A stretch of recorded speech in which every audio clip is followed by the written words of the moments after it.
안녕하세요. 내 손안의 책방입니다. 오늘은 한국인이 사랑하는 노벨 문학상 작가 헤르만 헤세의 에세이집 중에서 소소한 자기 일상을 소재로 삼아 행복과 고통, 삶과 죽음에 대해 깊이 고찰한 삶을 견디는 기쁨을 소개하고자 합니다. 이 책에는 헤세의 깊은 속마음을 비추는 거울 같은 글 48편이 실려 있는데요. 담백한 글과 아름다운 스위스 산골의 풍경화를 함께 감상하다 보면 조건 없는 행복이 어떤 것인지 알게 됩니다. 갖가지 괴로움을 글과 그림에 녹여 새로운 생명과 희망으로 만들어내는 헤세의 글들은 온갖 세상사에 치여 우울해하는 우리에게 삶을 견디는 기쁨 그 자체로 다가올 것입니다. 자, 그럼 고통은 사람을 부드럽게도 하고 강철처럼 단단하게도 만들어준다면서 고통받는 사람들에게 조용히 응원의 손길을 내밀고 있는 헤세를 만나러 책 속으로 들어가 보겠습니다. 오늘도 내 손안의 책방과 함께 좋은 시간 보내세요. 구독, 좋아요, 사랑합니다. 외로운 밤. 멀찌감치 떨어져서 내 인생을 바라보면 나는 그다지 행복해 보이지 않는다. 그런데 또 착각인지는 몰라도 그렇게 불행했던 것 같지도 않다. 사실 행복과 불행에 대해 묻는 것은 아무 의미도 없다. 누구나 인생을 돌아보면 즐거웠던 날보다 불행했던 날이 더 오래 기억되기 때문이다. 인간의 삶에서 피할 수 없는 것은 받아들이기 위해 의식적으로 노력하고 선하고 악한 것을 제대로 느끼며 겉으로 보이는 것 말고도 내면적이고 실질적이며 우연이 아닌 운명을 감당하는 것이 인생을 결정짓는 중요한 기준이라면 내 인생은 별로 불쌍하지도 나쁘지도 않았다. 사람은 사람을 외면할 수 있지만 운명은 그렇지 못하다. 오직 신만이 주관하는 외적인 운명이 나를 스치고 지나간다면 달콤함이든 참담함이든 내게 주어지는 시간은 나 혼자 짊어지고 책임져야 한다. 내 삶은 때로는 힘겹고 불쌍하게 채워졌지만 다른 사람이 나를 볼 때나 가끔 내가 느끼기에도 멋있고 어려움이 없었던 것처럼 느껴진다. 인간의 삶은 어둡고 슬픈 밤만 같아서 가끔 번개라도 쳐서 잠시나마 주변의 어두움을 당당하게 물리친 것처럼 보이게 해주지 않으면 잘 견뎌내기가 쉽지 않은 것 같다. 아무런 위로도 되지 못하는 어두움은 우리 일상에서 반복되는 끔찍한 일일 뿐이다. 사람은 도대체 무엇을 위해 아침에 일어나 밥을 먹고 물을 마시고 하루를 보내고 다시 잠자리에 드는 것일까? 몸과 마음이 건강하고 아무 걱정거리가 없이 천진난만하게 자라나는 어린이는 그런 몸이 건조한 일상이 반복되더라도 아무런 고통을 받지 않는다. 깊이 생각하는 것을 두려워하지 않는 사람은 아침에 일어나서 밥을 먹고 물을 마시는 사소한 일도 즐거워하고 그것을 즐길 수 있는 마음의 여유가 있는 사람이다. 그런 사람은 특별한 다른 것을 원하지 않는다. 그렇지만 그건 당연한 것을 잃어버린 사람은 일상생활 속에서 잠깐이라도 행복을 느낄 수 있고 삶의 의미가 무엇인지에 대한 고민 따위는 한순간도 할 수 없는 삶의 순간을 찾는 데 혈안이 되어 있다. 그런 시간을 창조적인 순간이라고 말해도 좋을 것 같다. 창조주와 하나가 된 듯한 느낌을 받고 그냥 우연히 일어난 일도 어떤 깊은 뜻이 있어서 이뤄진 일이라고 생각하기 때문이다. 마치 신비주의자가 자신이 신과 하나가 되어 있다고 생각하는 것과 같은 맥락이다. 어쩌면 그런 순간에는 다른 모든 것들을 어두워 보이게 만드는 너무나 강렬한 빛으로 인해 모든 것이 멍해에서 풀려나면서 마술에 걸려 있는 듯 보이고 공기처럼 가벼워서 하늘에 둥둥 떠다니는 것처럼 느껴져서 삶의 다른 순간들은 너무나 힘들고 구차하며 실패한 것처럼 느껴질 수도 있다. 지금까지의 끝없는 사색과 철학적 사고가 내게 많은 것을 가르쳐 주지는 못했지만 그래도 나는 한 가지만큼은 확실히 안다. 축복받은 순간과 천국이 있다면 그때만큼은 아무 것에도 방해받지 않는 온전한 기쁨의 순간이 되어야 한다는 것이다. 고통과 아픔을 통해 그러한 축복을 쟁취할 수 있다면 그때의 고통과 아픔은 도망쳐버리고 싶은 충동을 불러 일으킬 만큼 엄청나게 큰 것은 아니기 때문이다. 삶은 쾌락이며 즐겨야 하는 것이라는 인식은 나 혼자만의 생각은 아닐 것이다. 그것은 우리가 깨어 있을 때만 의식할 수 있고 높은 가치를 부여할 수 있는 상태이자 사실이다. 그렇기 때문에 나는 쾌락이나 고통의 순간을 맛볼 때 동물적인 무의식적으로 가능한 한 많은 쾌락을 향유하려고 노력하기보다는 가능한 한 의식이 깨어있는 상태로 살아가려고 애쓴다. 그렇기 때문에 나는 권태로운 순간에 놓여 있을지라도 그 삶을 완전히 소진하여 다른 것에 관심을 돌리는 것으로 그 권태를 외면하는 삶은 살고 싶지 않다. 그리고 나는 선과 악에 무심하다고 할 수는 없지만 그것에 저항하려는 시도도 하지 않고 그것을 그대로 받아들일 수 있을 만큼 이미 결정된 것에는 마음이 흔들리지 않는다는 확신을 가지고 있다. 행복과 고통은 우리의 삶을 함께 지탱해 주는 것이며 우리 삶의 전체라고 할 수 있다. 고통을 잘 이겨내는 방법을 아는 것은 인생의 절반 이상을 산 것이라는 말과 같다. 고통을 통해 힘이 솟구치며 고통이 있어야 건강도 있다.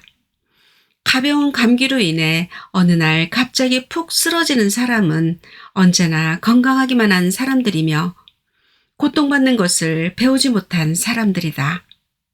고통은 사람을 부드럽게도 만들고 강철처럼 단단하게도 만들어준다. 혼자 걷는 길. 세상에는 크고 작은 길들이 너무나 많다. 그러나 도착지는 모두가 다 같다. 말을 타고 갈 수도 있고 차로 갈 수도 있고 둘이서 아니면 셋이서 갈 수도 있다. 그러나 마지막 한 걸음은 혼자서 가야 한다. 그러므로 아무리 어려운 일이라도 혼자서 하는 것보다 더 나은 지혜나 능력은 없다. 유일한 능력. 인생은 더덥고 잔인하고 어리석지만 그럼에도 불구하고 화려하다. 그것은 인간과 인간의 영혼을 비웃지도 않는다. 그렇지만 그것은 인간을 지렁이 정도로밖에 생각하지 않는다. 하필이면 인간이 자연의 잔혹한 장난감이었다고 말하는 것은 인간이 자기 자신을 너무 중요한 존재라고 생각하는 착각에서 비롯된 것이다. 우리 인간의 삶이 새나 개미의 삶보다 더 힘든 것은 아니다.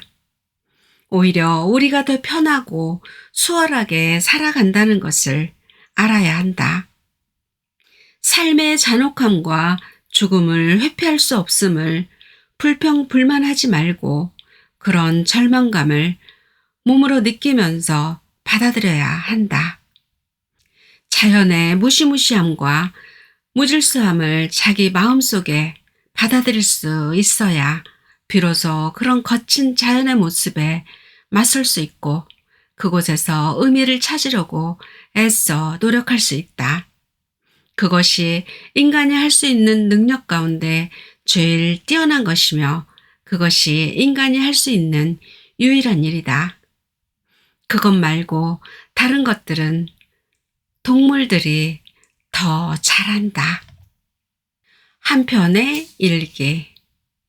지난밤에 꿈을 많이 꾼 것 같은데 머릿속에 남아있는 것은 아무것도 없다. 다만 꿈속에서 내가 보았던 것들이 두 갈래 방향의 길로 서로 나뉘어져 뻗어나갔다는 것만은 기억난다. 하나는 내가 받아들이기 어려운 고통에 몸부림치며 너무나 바쁘게 움직이는 꿈이었고 다른 하나는 그런 고통을 완벽하게 이해하려는 갈망과 성스러운 믿음으로 감싸며 극복하려는 노력으로 가득 찬 꿈이었다. 길은 내가 생각하느라 피곤해 지칠 때까지 고통과 자각 사이, 불평과 내면의 노력 사이로 뻗어나갔다. 머릿속에서 이루어지는 소망과 상상은 가파른 벽에 부딪히면서 서서히 육체의 감정으로 변신한다.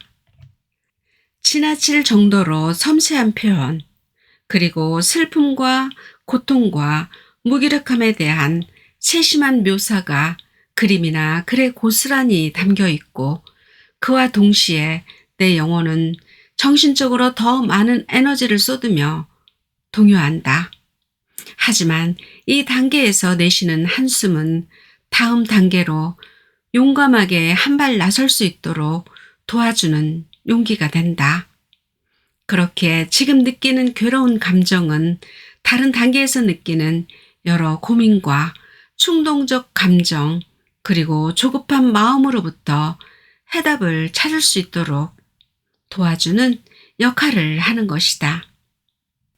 자기 마음속에 개울과 계곡을 품고 그 소리에 귀 기울이는 것은 가능한 한 충실하고 정확하게 자신의 영혼이 움직이는 모습을 보는 사람이라야 그 의미를 알 수 있게 된다.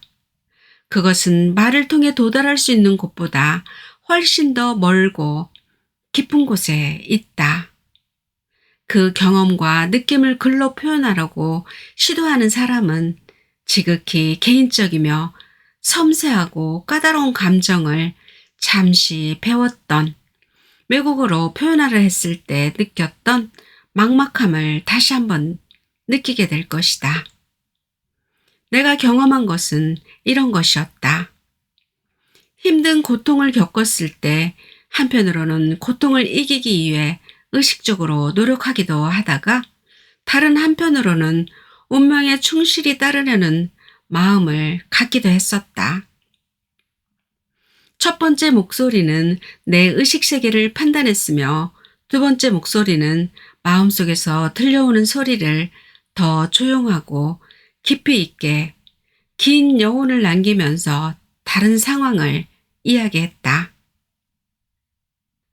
내가 잠을 자면서도 분명히 들었지만 첫 번째 소리는 시간이 지나면 점점 더 아득하게 멀어지면서 고통을 제대로 느낄 수 없게 했으며 완전해지고자 하는 노력하는 정신적인 에너지의 노력을 제대로 평가해주지 않았다.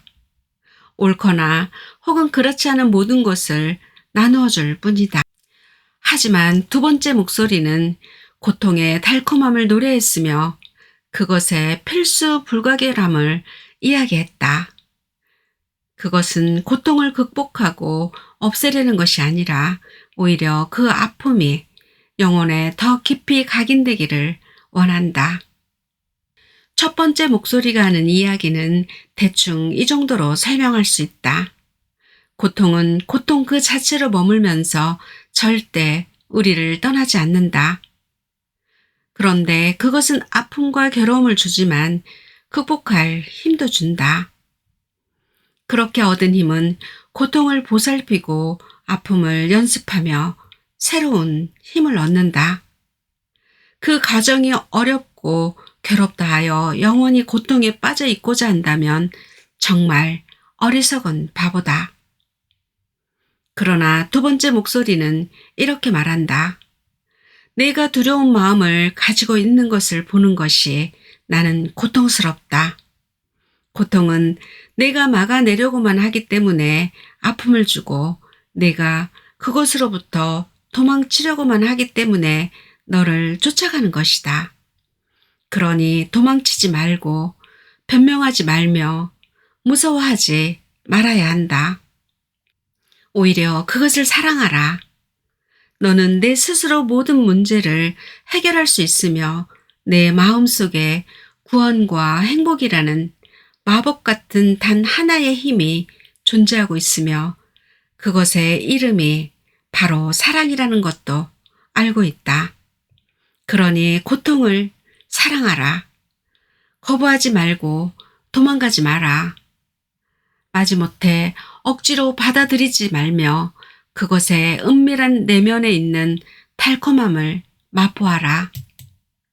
아픔을 주는 것은 다른 것에 있지 않다. 그것을 거부하는 마음이 내게 아픔을 줄 뿐이다. 네가 그것과 함께 한다면 고통은 고통이 아니며 죽음은 죽음이 아니다. 네가 귀를 기울여 그들이 내는 소리를 잘 들어보아라. 그것은 훌륭한 음악임을 알게 된다. 그동안 나는 그것에 귀를 기울이지 않았고 그것과 다른 독특한 소리에 얽매여 그들이 내는 소리를 버리려고만 했다. 하지만 독특한 소리들은 고통의 음악과 어울리지 않는다. 내 말을 들어라. 내 말을 잘 듣고 기억하라. 고통은 아무것도 아니다. 오히려 그것은 광기에 불과하다. 오직 너 혼자만 그 아픔을 만들어내고 내 스스로 너에게 아픔을 주는 것이다. 고통과 고통에서 벗어나려는 의지, 그렇게 두 가지가 팽팽히 맞서 있고 그 두 갈래로 뻗어나가는 목소리는 계속해서 서로 목소리를 높이며 언쟁을 일삼는다. 의식에 가까운 첫 번째 목소리는 많은 힘을 가지고 있다. 그것은 뿌옇기만 한 무의식의 세계에 분명한 목소리를 낸다. 권위가 있으며 지도자 모세와 예언자, 아버지와 어머니, 학교와 교회, 칸트와 피이테가 존재하는 소리이다. 두 번째 목소리는 멀리서 아득하게 들려오기 때문에 무의식의 세계에서 나는 소리 같기도 하며 고통 그 자체에서 울려 퍼지는 소리 같기도 하다. 그것은 질폭한 혼돈에서 건조한 정신의 섬을 만들어내지도 못하고 어둠 속에서 빛을 만들어 내지도 못한다. 그것 자체가 어둠이며 아득한 옛날의 땅이 가진 모습 그대로를 가지고 있다. 그 두 개의 목소리가 어떻게 의식을 확장해 나가는지 글로 표현하는 것은 불가능하다. 각자 처음에는 그것들이 자기 몫으로 나뉘어지며 그 밑에 갈라지는 또 다른 목소리도 그것들끼리 나뉘어진다. 그런데 서로 다른 두 개의 합창이 한꺼번에 울려 퍼지는 것처럼 하나의 소리는 밝은데 다른 하나는 어둡고 하나의 소리는 높은데 다른 하나는 낮고 하나의 소리는 남성스러운데 하나는 여성스러운 소리를 내며 대비된다. 각각의 소리가 모두 혼돈의 동요와 의지의 흔들림을 담고 있으며 밤과 낮을 포함하고 남성적인 것과 여성적인 것을 새롭고 독특한 방식으로 뒤섞어 놓는다. 어디에서든 각각의 소리가 서로 상반되는 특징을 가지고 있고 그것의 분신도 그런 것처럼 보인다. 혼란스럽게 느껴지는 여성적인 소리가 점점 남성적인 저음을 닮아가고 드문 일이기는 하지만 그 반대의 현상도 일어난다. 모든 것이 다 한데 어우러진 채 각자 다른 표현 방식들을 못내 부러워한다. 그렇게 해서 세상에는 수백만 가지의 방법들이 섞여 있는 것처럼 보이는 혼합음의 형상이 만들어진다. 그것들은 모두 함께 균형을 이룬다. 온 세상을 꿈꾸고 있는 내 영혼의 약한 통증으로 존재하는 것 같다. 그곳에는 힘과 동요가 있지만 서로 부대끼기도 하고 서로 아기가 맞지 않아 어색함을 느끼기도 한다. 세상은 아름답고 정열적으로 돌아가지만 그 축은 흔들리며 검은 연기를 품어낸다. 이미 말했듯이 나는 내가 무슨 꿈을 꾸었는지 기억하지 못한다. 악보는 사라졌으며 소리의 종류와 목소리만 아직도 내 귀에 남아있다. 나는 고통스러운 것을 많이 경험했고 새로운 아픔을 느낄 때마다 그것에서 해방되고 탈출하고 싶다는 간절한 바람을 느꼈고 그렇게 해서 끊이지 않는 영원한 의식의 흐름이 생겨났다. 충동과 감수성, 형성과 인내, 행동과 고통이 끝도 없이 계속되었다. 나는 마음이 편하지 않았다. 모든 것이 쾌락보다는 아픔으로 느껴졌고 꿈에서 보낸 시간이 육체의 느낌으로 표현될 때는 두통, 현기증, 답답함으로 너무나 고통스러웠다. 나에게 거부감을 준 것은 다양한 소리였다. 새로운 경험을 하고 새로운 고통을 느낄 때마다 새로운 목소리로 각각 다른 대답이 들려왔고 반항을 할 때마다 내 마음속에 조바심이 생겨났다. 이상적인 모습들이 머릿속을 채웠고 여러 사람들 얼굴 중에 카라마조스포카의 형제들에 나오는 스타레츠 소시마가 우상처럼 모습을 드러냈다. 그러나 어머니의 목소리 같은 태고의 소리가 늘 새롭게 바뀌면서 계속 반항의 몸짓을 내비쳤다. 아니, 반항을 했다기보다는 귀중한 물건이 내게서 빠져나가거나 조용히 내 머리를 흔드는 것처럼 느껴졌다. 어떤 우상도 생각하지 말라는 소리가 들리는 것 같았다. 우상은 존재하지 않는 것이고 내가 만들어낸 것일 뿐이다. 우상을 쫓는 것은 쓸데없는 짓이다. 올바른 것은 저절로 나타난다. 그냥 고통을 달게 받아라. 그것을 피하려고 하면 할수록 그 맛은 더욱 쓰게 느껴질 것이다. 비겁한 사람은 운명을 독약이나 약물처럼 들이킨다. 그러나 너는 그것을 와인이나 맥주처럼 마셔야 한다. 그렇게 하면 운명이 달콤하게 느껴질 것이다. 그러나 그 맛은 너무나 썩고 세상은 밤새도록 삐걱거리는 소리를 내고 연기를 내뿜으며 도는 것 같았다. 여기에는 눈을 감은 자연이 있고 저기에는 모든 것을 보는 영혼이 있다. 그러나 모든 것을 다 볼 수 있는 영혼은 계속해서 아무것도 보지 못하고 생명이 없고 황량한 것으로 탈바꿈 한다. 도덕, 철학, 규범 앞에서 눈 감은 자연은 자꾸만 한쪽 눈을 뜬 채 부끄럽게 밖을 내다본다. 그 어떤 것도 그것의 이름에 걸맞는 모습으로 남아있지 않다.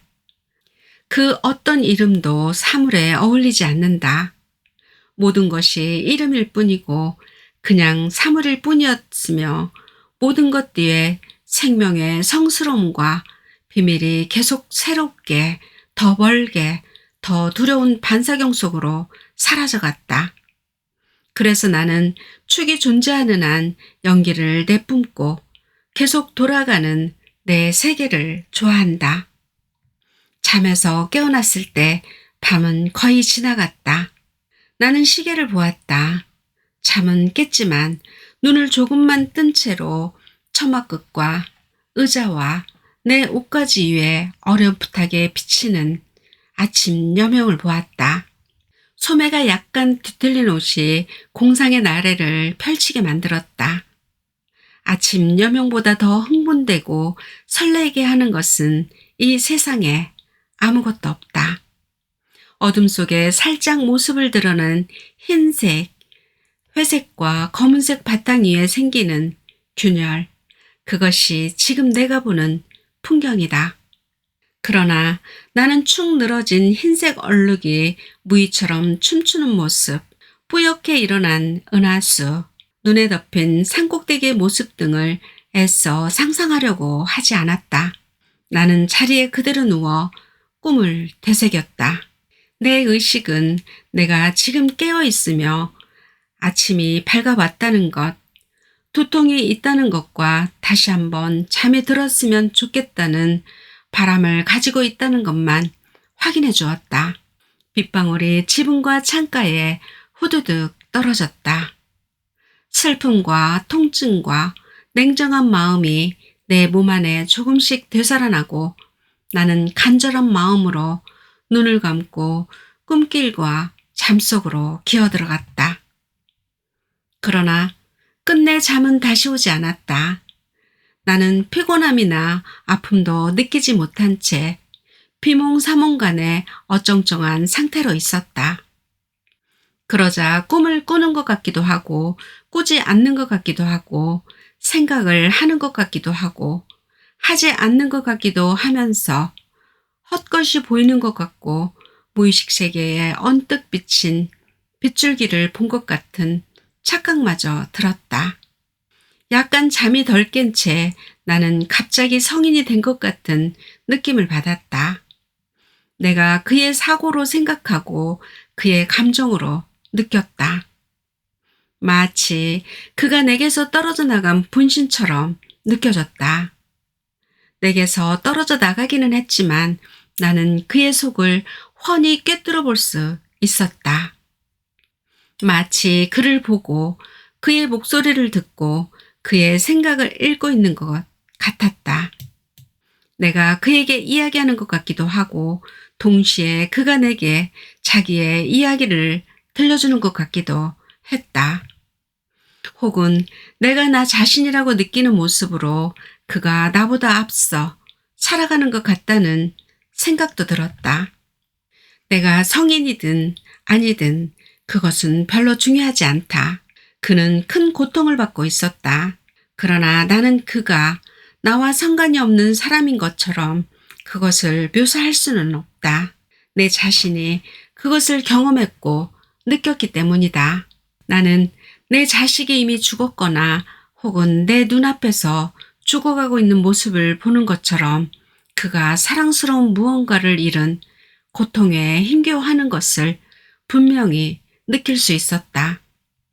그들은 눈과 이마가 있고 작은 손과 목소리가 있는 진정한 내 육신의 자식일 뿐 아니라 내 영혼의 자식들이었다. 나는 그들이 내게서 떨어져 나가 생명을 잃어가는 것을 지켜보았다. 그들은 내가 제일 좋아하는 상념이고 시였다. 그것은 나의 예술이었고 사고였으며 나의 시선이었고 삶이었다. 어떤 누구도 내게서 그것보다 더 많은 것을 빼앗아갈 수는 없었다. 사랑스러운 눈을 감게 만들고 나를 더 이상 알지 못하게 하고 부드러운 입술로 호흡하지 못하게 만드는 것보다 더 힘들고 더 잔인한 것을 나는 감당할 수 없었다. 그런 경험을 나 혹은 그 성인이 함께했다. 그는 눈을 감고 미소 지었다. 옅은 미소에는 나약함과 사랑, 그리고 쉽게 상처받는 존재를 연상시키는 고통이 배어 있었다. 그러나 그 옅은 고통의 미소는 아름답고 조용했다. 그것은 변화하지 않은 채 얼굴에 그대로 남았다. 가을에 마지막 남은 낙엽을 떨구어낸 나무의 모습이 그랬을 것이다. 얼음과 불길 속에 이미 오래전에 존재하던 삶이 다 감추어진 태고의 땅이 그렇게 보일 것이다. 그것은 고통이고 아픔이며 마음 깊은 슬픔이었다. 그러나 거역이나 반발은 아니었다. 그것은 동의, 희생, 경청이었고 동시에 어떤 식으로든 관여하며 함께 하려는 마음이었다. 성인은 자신을 스스로 희생했고 희생을 찬양했다. 그는 고통스러워했지만 미소를 잃지 않았다. 그는 스스로를 강하게 만들려고 노력하지는 않지만 영생하기 때문에 생명을 가지고 있었다. 그는 기쁨과 사랑을 받아들였으며 그것을 나눠주었다가 다시 돌려받았다. 그러나 낯선 사람에게 그렇게 한 것이 아니라 자기 자신의 운명에게 그렇게 했다. 생각 속에 어떤 사고가 잠기듯 혹은 어떤 몸짓이 고요함 속에 사라지듯 성인에게는 그의 자식들과 그가 소유한 사랑이 아픔 속에 사라졌다. 사라지기는 하지만 자기 자신의 내면 속에 감추어졌다. 사라졌지만 죽지는 않았고 변신했지만 폐기되지는 않았다. 그렇게 그들은 내면으로 숨어들었다. 내면과 관용의 세계로 그들은 생명이었고 비유였다. 모든 비유가 그렇듯이 또 다른 비유로 새로운 옷을 입기 위해 고통 속에 사라진 것이다. 흐린 하늘, 바위 사이로 난쟁이 풀들이 가득하다. 나는 풀밭에 누워 작은 구름 조각들이 어지럽게 흩어지며 천천히 황혼에 물들어가는 저녁 하늘을 바라본다. 저 위에서는 여기 아래에서 감지할 수 없는 바람이 불고 있을 것이다. 조각 구름들이 실밥처럼 바람에 흔들린다.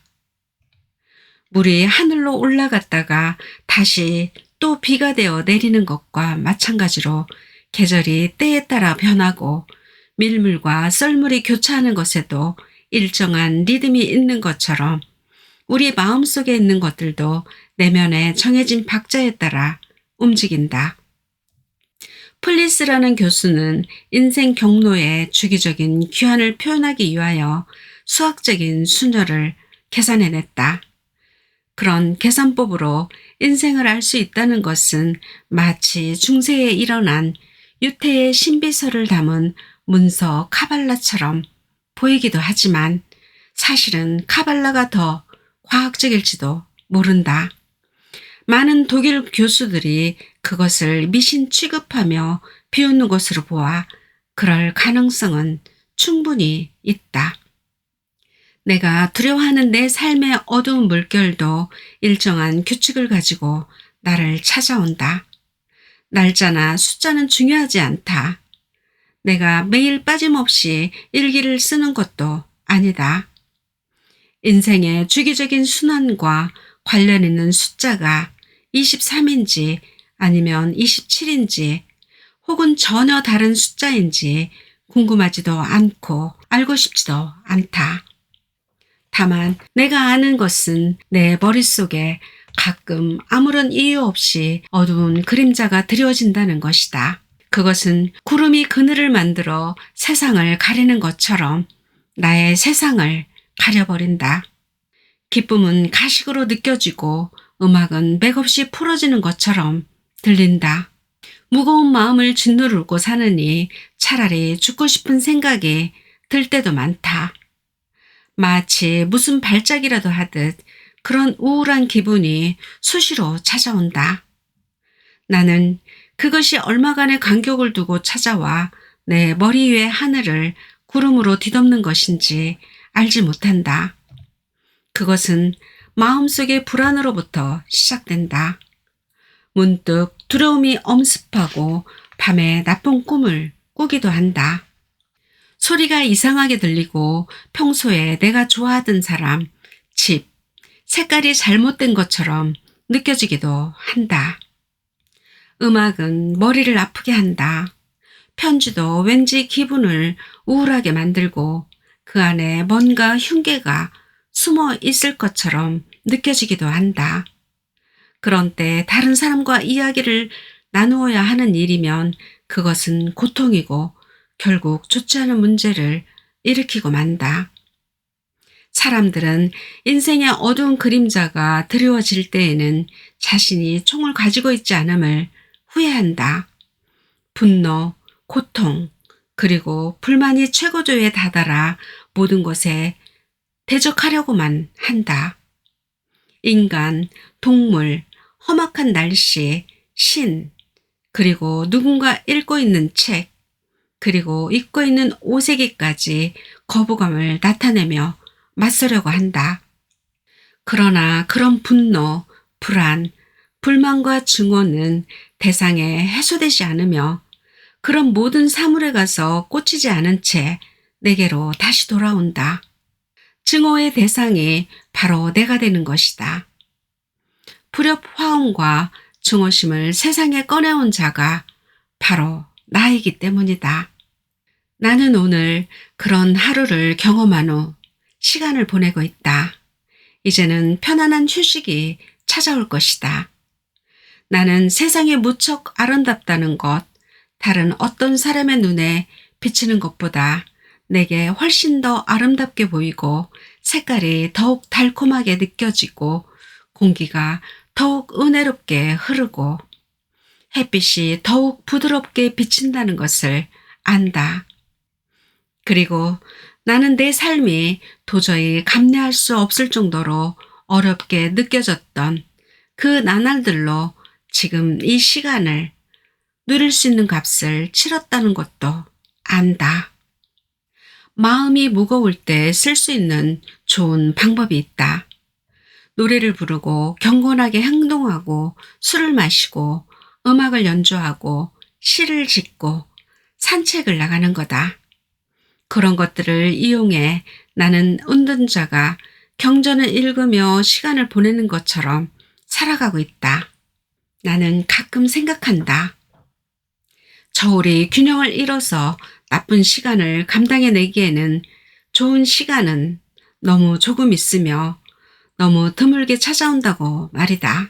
때로는 좋은 시간이 더 많이 늘어나고 나쁜 시간은 줄어들어서 그 반대의 현상이 일어났다고 느끼기도 한다. 아무리 힘든 시간을 보내야만 한다고 하더라도 내가 정말로 원하지 않는 것은 좋지도 않고 나쁘지도 않은 채 어정쩡한 중간 상태에 머물러 있는 시간이다. 그런 이도저도 아닌 상태에 있는 것보다는 오히려 나쁜 일이 더 많이 생겨서 고통을 받는 것이 다음에 찾아오는 축복의 순간을 더 큰 기쁨으로 맞이할 수 있을 것이다.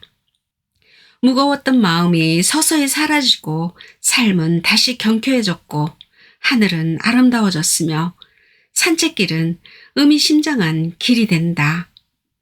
그런 시간이 되돌아오면 나는 아픈 몸이 회복되었을 때처럼 나른함과 피곤함을 느끼기도 하고 어쩔 때는 쓸쓸함을 느끼지 못하는 굴복감을 맛보며 자기 스스로를 경멸하지 않는 고마운 마음을 갖게 된다. 삶의 곡선이 서서히 위를 향해 올라간다. 입에서 콧노래가 술술 흘러나온다. 이제는 걸어가다가 예쁜 꽃을 보면 눈길도 주고 지팡이를 이용해 장난도 치고 그렇게 생동감 넘치게 살아간다. 다시 위기를 극복한 것이다. 앞으로도 위기는 다시 극복할 것이고 더 자주 그렇게 될 것이다. 혼자서 조용히 움직이는 구름 조각들로 뒤덮인 흐린 하늘이 내 마음을 반사했다거나 혹은 내가 흐린 하늘에서 내 마음의 형상을 읽어냈다는 말은 도저히 할 수 없을 것 같다. 가끔 내게는 모든 것이 불확실해 보인다. 어떤 날에는 늙고 신경이 예민한 작가이자 방랑자의 감각을 지닌 나만큼 더 섬세하고 정확하고 충실하게 바람과 구름과 색깔과 향기와 습한 기온의 흐름을 잘 감지할 수 있는 사람은 없을 거라는 생각을 한다. 그러다가 오늘 같은 날에는 내가 실제로 무엇인가를 보았고 들었고 냄새 맡았는지 의심이 들 때가 있다. 내가 그렇게 했다고 믿는 것들이 사실은 겉으로 드러난 나의 내면적 삶의 모습일 뿐이지 않은가 하는 생각이 드는 것이다. 힘든 시기에는 자연으로 나가서 수동적이 아닌 적극적인 자세로 그것을 즐기는 것보다 더 좋은 약이 없다. 우리 작가들은 여러 방면으로 해야 할 일들이 많지만 무엇보다도 우리 시대를 살아가고 있는 사람의 아픔을 언어로 표현해야만 하는 중요한 과제를 안고 있다. 우리는 그것을 다른 사람의 입을 통해 듣는 것이 아니라 스스로 그 고통을 경험해야만 제대로 표현할 수 있는 것이다. 우리의 표현이 격앙되거나 감성적이거나 고통스럽거나 우습거나 혹은 불평불만처럼 보일 때가 있더라도 그렇게 하는 것이 혼자서 외롭게 성장해 나가는 사람들을 조금이라도 위로해주고 도와준다는 의미를 지니기에 그렇게 해야 한다. 우리가 경험하는 고통은 우리에게 모든 민족과 모든 존재하는 것들과 이 모든 것들을 아우르는 연대감을 준다. 감당하기 어려운 것을 극복하기 위해서는 반드시 표현해 보아야 한다. 당신도 그것을 알까? 가끔 가슴 벅찬 기쁨을 맛보는 도중에 즐거운 웃음이 가득한 축제 공간에 문득 침묵하며 자리를 피해야만 하는 순간이 있음을 당신도 알고 있을까? 그런 날 당신은 갑자기 심장의 통증을 느끼는 사람처럼 잠자리에 누워 잠을 이루지 못하고 쾌락과 웃음은 연기처럼 허공에 흩어지고 당신은 하염없이 눈물을 쏟는다. 당신도 그런 것을 알고 있을까?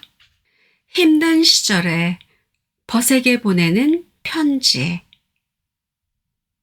이런 암울한 시간에도 사랑하는 벗이여 나를 허락해다오. 기분이 상쾌하든 우울하든 난 삶을 결코 탓하고 싶지 않았다. 햇빛과 악천후는 둘 다 하늘의 얼굴. 달콤하든 씁쓸하든 운명은 내게 훌륭한 영향이 되리니 영혼은 얽혀있는 길을 간다. 그것의 언어를 배우라. 오늘 그대에게 고통이었던 것이 내일은 축복이 되리라. 신을 믿지 않는 자들만이 죽음을 택한다. 신이 다른 사람들에게는 처절한 괴로움과 유쾌한 즐거움을 통해 심오한 의미를 찾을 수 있도록 가르쳐준다. 아버지의 부름 같은 것을 받고 하늘을 쳐다볼 수 있는 그런 곳. 우리는 그 마지막 계단에서 비로소 쉼을 느낄 수 있다. 우리가 알지 못하는 것. 화요일에 할 일을 목요일로 미루는 일을 한 번도 하지 못한 사람이 나는 불쌍하다. 그는 그렇게 하면 수요일이 몹시 유쾌하다는 것을 아직 알지 못한다. 지금까지 김춘선의 내 손안의 책방에서 들려주는 삶을 견디는 기쁨이었습니다. 오늘도 많이 웃으시고 건강한 하루 보내세요. 감사합니다.